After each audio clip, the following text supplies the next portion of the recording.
let's introduce some of our QA testers who are joining us here in the chat. So, Thomas Bledsoe, are you there?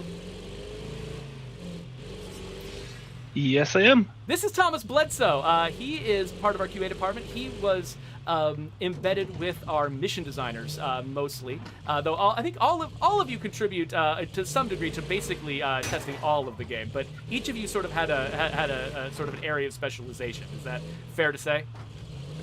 Yeah. We've also got Scott Shapiro. Scott was embedded with our content team, like folks who made the bounty pack and a lot of the sort of specialized weapons and things. Scott, did I get that right?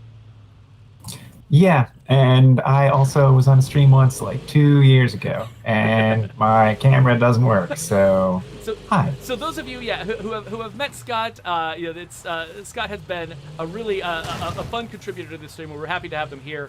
We're also happy to have Jeremy Morhaime. Jeremy. Hi there. There is Jeremy Morhaime. So Jeremy was embedded with our map team, our map team.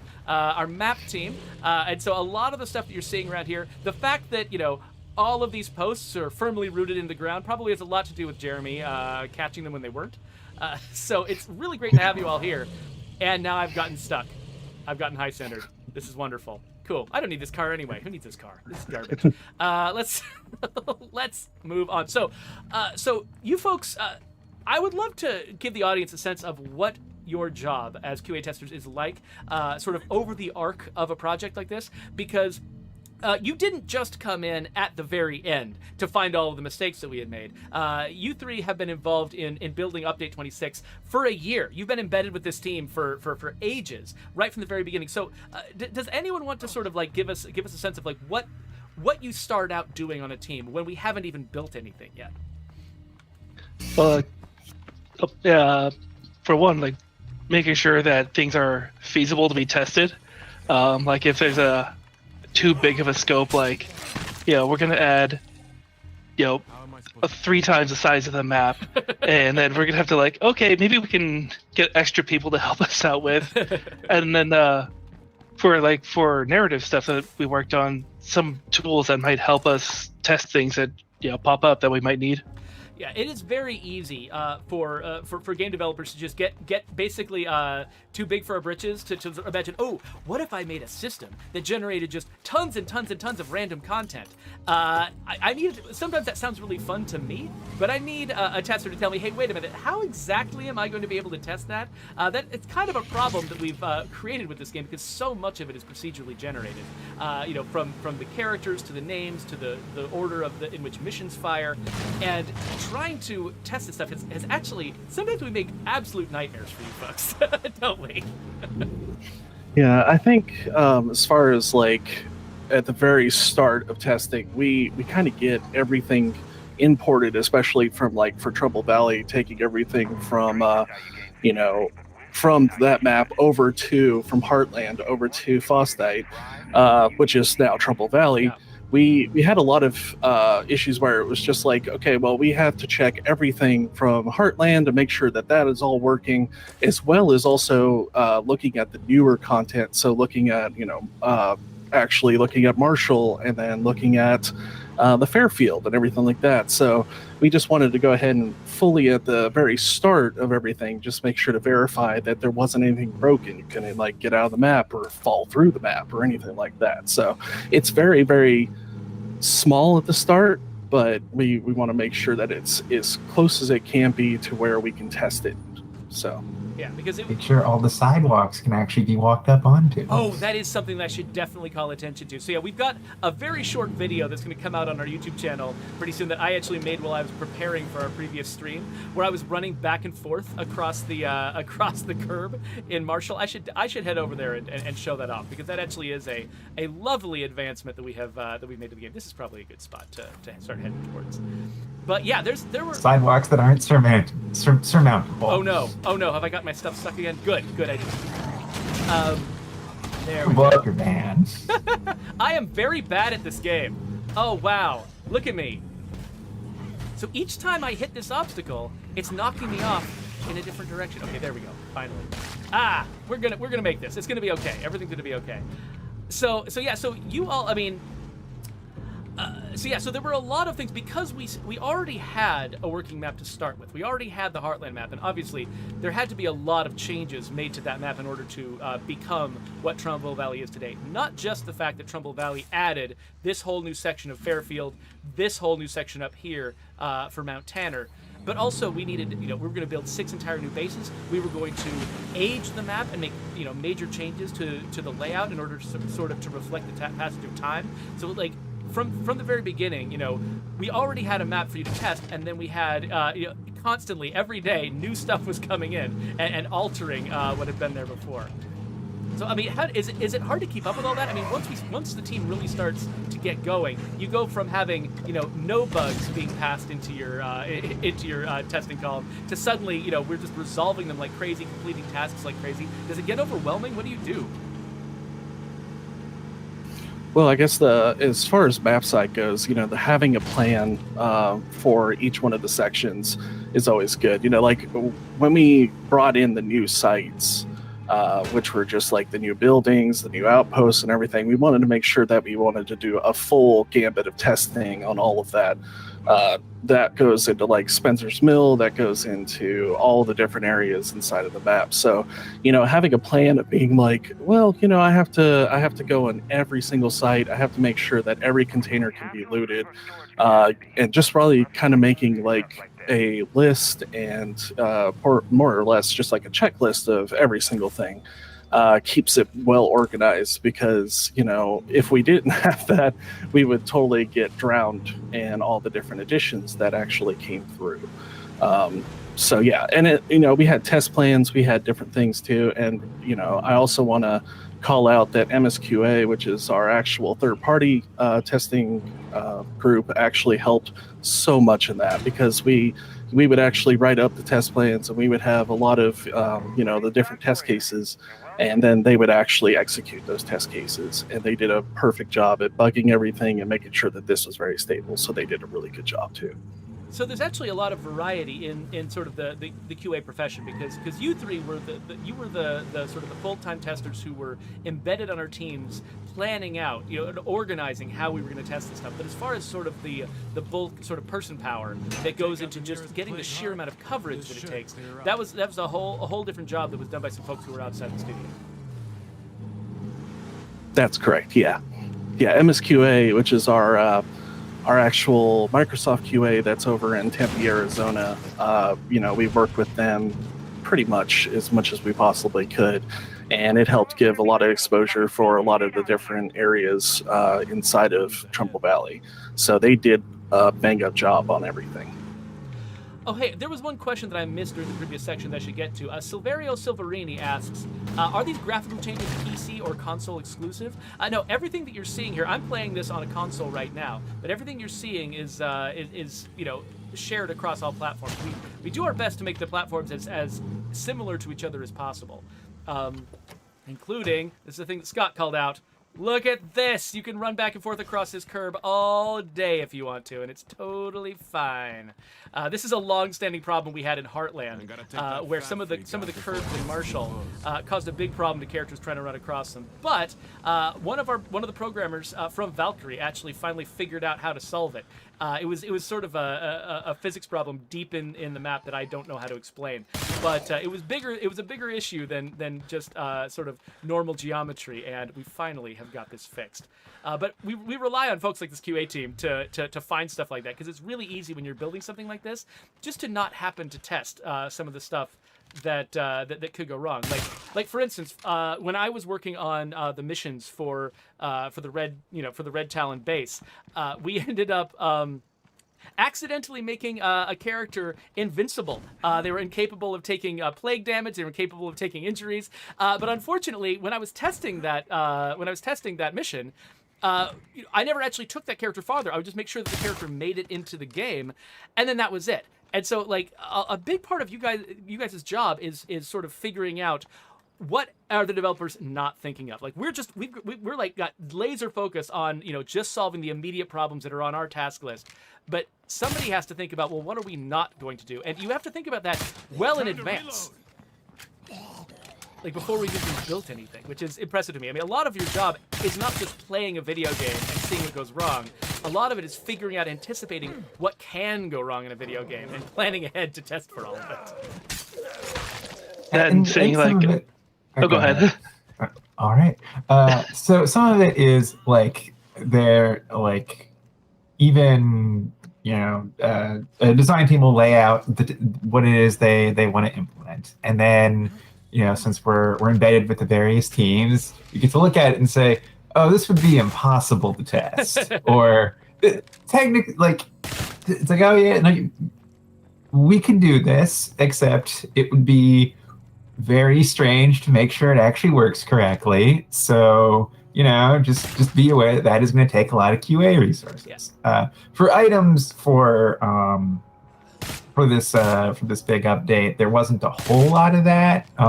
There is with items. There's always a little bit of prove a negative that they're not showing up where they're not supposed to, but and that's always a fun use time. Proving a negative is one of the most I always feel really guilty when I pass you all a fix to a bug where I'm like, well, I fixed this one extremely rare thing that never happens. Good luck proving that I did. Yeah. You seem to be tasked with a lot of those. Yeah, that's true. That's that's sort of the jobs ended up on me are things that are like, hey, this trait that was showing up under the wrong circumstances, it's not showing up under the wrong circumstances anymore. I dare you to prove me wrong. And sometimes it actually works and sometimes it doesn't, unfortunately, but it's really hard to figure out. That reminds me, did we decide that the old buddies thing is feature, not a bug?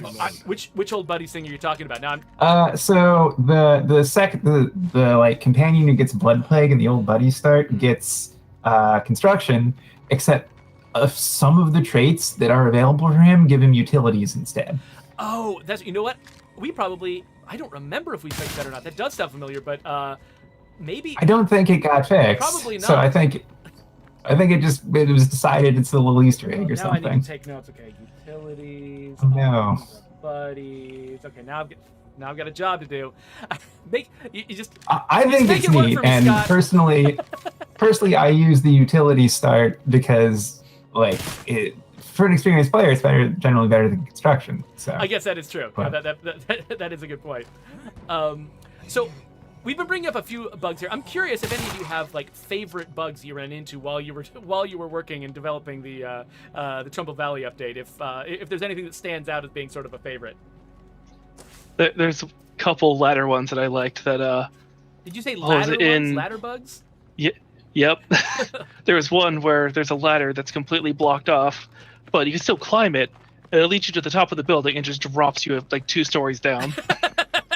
It's just a ladder to nowhere. Yep.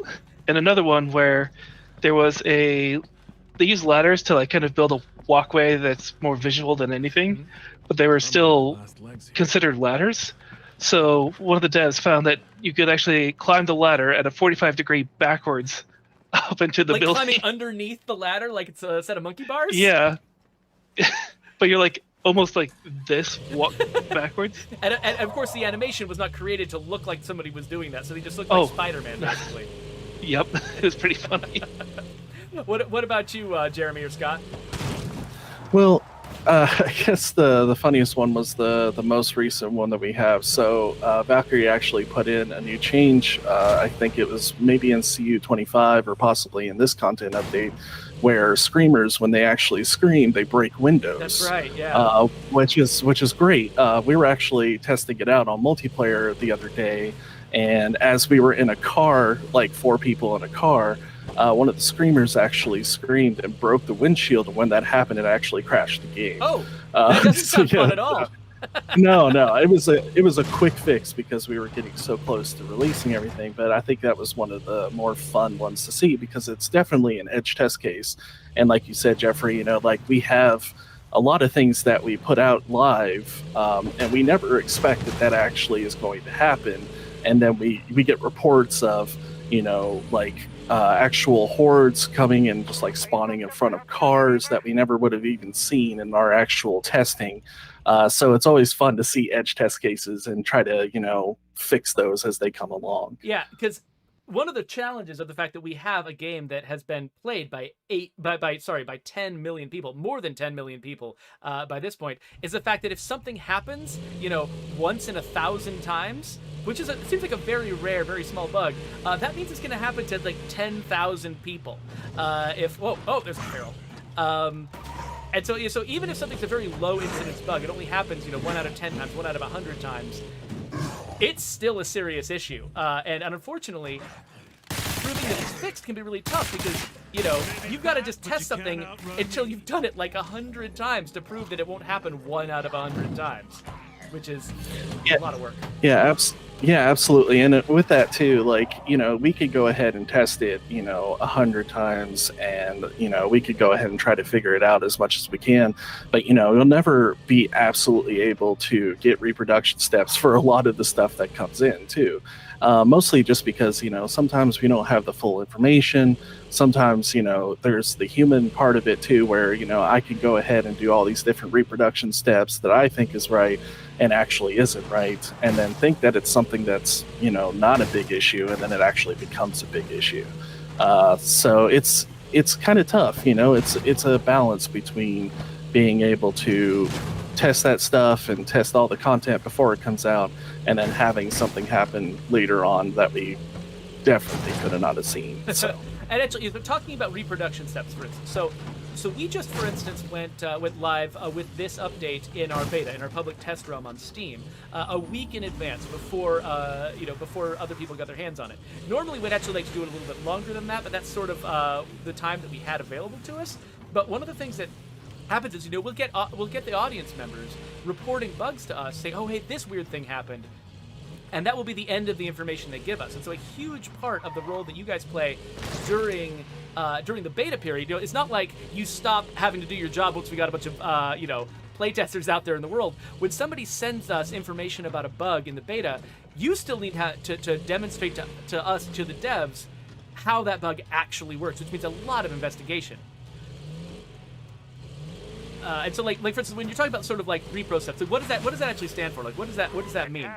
For the sake of the audience who hasn't heard that jargon before. So reproduction steps pretty much go into actually breaking down every single thing that has for that specific problem. That goes into, like you might say, I drove a car and I slammed into this one area and, there's an invisible wall there or something to that effect. Well, what we would do is we would go ahead and say, I sync to this specific build, or I sync to, retail in some cases.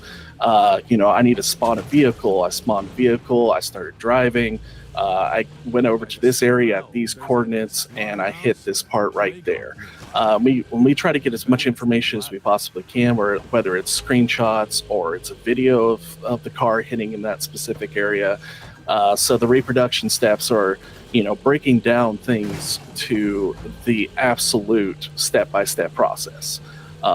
So yeah, I think when a lot of folks out there in the audience sort of imagine what it's like to be a video game tester, I think they just imagine, oh, I sit around and play video games and complain when something goes wrong, which is what they do in their normal lives anyway. And so they probably feel like, well, I'm already doing that job. But it's way more than that, because you have to be extremely, not only do you have to be able to, an experienced tester, the value of having an experienced tester on a team is that you already know how to anticipate all the things that might go wrong. You know exactly what to test, exactly what to check, and what to plan for. And you can tell us in advance what's going to take a long time, what's going to be really risky and unstable, and we can work those plans into our schedules. But then on top of that, after you've found a problem, you have to be able to break it down to just a very fine minutiae. Like, for instance, we had that supply locker crash that came with update 25, with the last update.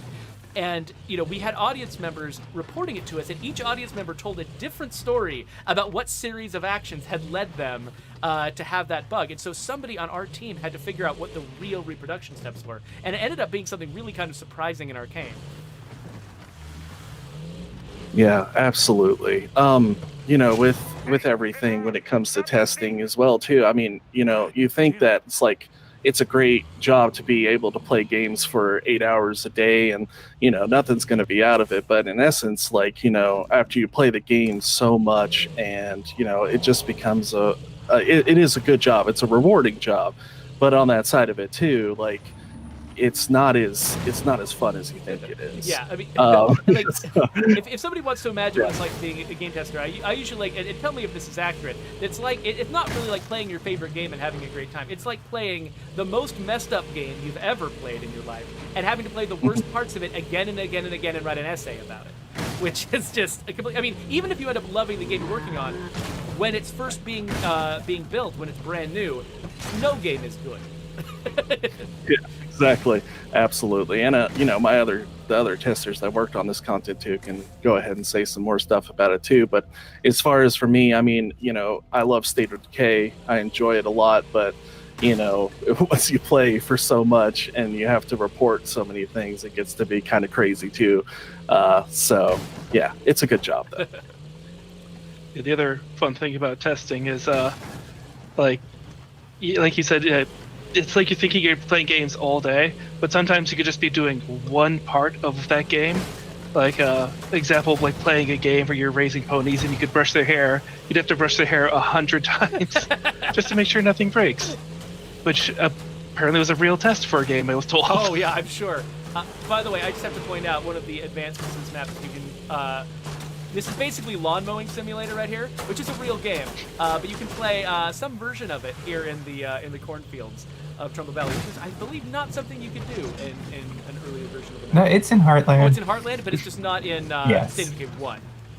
It's also not in the two original maps that have corn, which is the thing I think we need to change. But At some point, yeah, we would love to get to that. I think we're gonna need, now that Trumbull Valley is out. It is probably going to be a good time for us to look back at the other maps and see what kinds of, a lot of the new things that we've done here, including, the advancements to the foliage, to the sort of the lighting, the skyboxes, all this stuff. There's probably tons of improvements we can keep making to the maps that we already have. No specific promises there. There's a lot of things we could potentially do, but there's still just so much that we can do to keep to keep this game relevant, to keep it sort of alive in people's consciousness, while newer and fancier games keep coming out at the same time.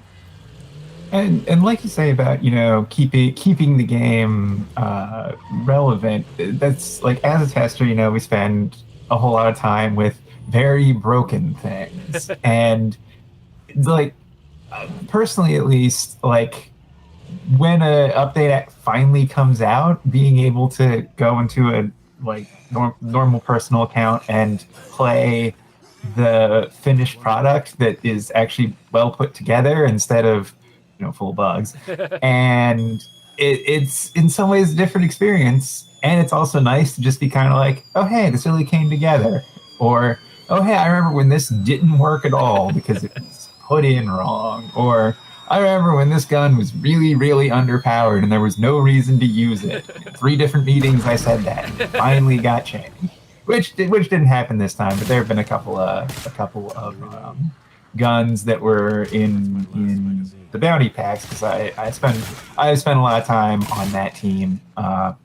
That they just weren't tuned super well, and the final product being much better tuned, because we spent so much time being like, all right, no one would use this. Let's make this something someone actually cares about. Yeah, that is one of the tough things about the bounty packs, because we want all those guns to really stand out and feel original and special, like you feel really proud of yourself for getting it. But at the same time, we can't just stretch the bounds of realism too far, because that's a huge part of what people like about State of Decay, is the fact that it's grounded in real world weapons and real world equipment. And so striking that balance can be really, really tough. And feedback from somebody who has played with every single bounty weapon and has the kind of perspective to help us figure out what to do, it can be really, really helpful. The golden revolver, I still think it's a little too quiet. Like, that was the design intent, was that it's a relatively quiet gun for its quiet rating. Like, it's not. I'm tripping over the thoughts out of this, but like, that was the thing where I'm like, I talked to a sound. I kind of directly talk to a sound designer and be like, I think this sounds very quiet. Is it supposed to be this quiet? He's like, yes, it's supposed to be that quiet. I'm like, all right, just as long as that's the intent. I just wasn't sure. So we did have a question from the chat. Federico DeSante wants to know who removed the crashed Apache. And I just wanted to point out that clearly what happened is that the Apache melted. You can see right here there's a puddle in the ground. So the Apache was made out of a special new modern material that turns into water with enough exposure, and so that's what happened to the Apache. That is lore. You can take that to the bank. All right, so let's see. So we've only got a few minutes before we're gonna have the marketing team show up to talk about a lot of the stuff that we did leading up to the release of Update 26. Any of you have any other, like, I don't know, favorite parts of the Homecoming update? Things that we haven't really maybe paid enough attention to? Things that you want to sort of point out to players or are here in the game? Oh, no spoilers, but I really like the new story elements. Yeah, unfortunately, Thomas's entire job was working on parts of the game that we're avoiding talking about until the right time. So, yeah, Thomas and I had to go back and forth a lot because I ended up doing a lot of the sort of the final scripting and bug fixing on a lot of our missions. And so, yeah, there are probably, once some time has passed, maybe Thomas and I should come back and regale you with some of the stories of things that went wrong with these missions. I haven't been 100% focused on the stream, so I don't know if it got touched on earlier, but I feel like it's worth pointing out that if you liked the Yeti Shrine on Providence Ridge, the last map, then there's more of that kind of thing on this map. Yeah, we had, so on the last official stream that we did, we had Andy Collins on there, and he talked through the fact that this map is not just full of our typical environmental storytelling elements, but there's, we spent a lot of time, and Thomas had to test a whole bunch of this stuff. We spent a lot of time building new tools that would allow us to not just fill the world with environmental storytelling. Things like, people like noticing sort of the It reference in Providence Ridge. In fact, I saw somebody tweet recently, or maybe they posted it on Facebook, that like one of their favorite things is seeing new players of the game discover that If reference, a little red balloon in Providence Ridge for the first time. The map is traditionally, all of our maps are full of that kind of stuff, but now we can actually have your characters react to it, comment on it. You can even get prizes for discovering some of these things. Some of our weapons and outfits are hidden behind finding these little Easter eggs and exploring them. So, yeah, thanks for calling that out, Scott, because I really hope that people out there in the chat will explore this map a little more closely, even than they explored the previous ones, and find some of this stuff that is hiding there waiting for them. One of my favorite tracked down so many containers. One of my favorite of those new discoveries is the overlook from Spencer's Mill. Oh, that just gives you such a good view of everything.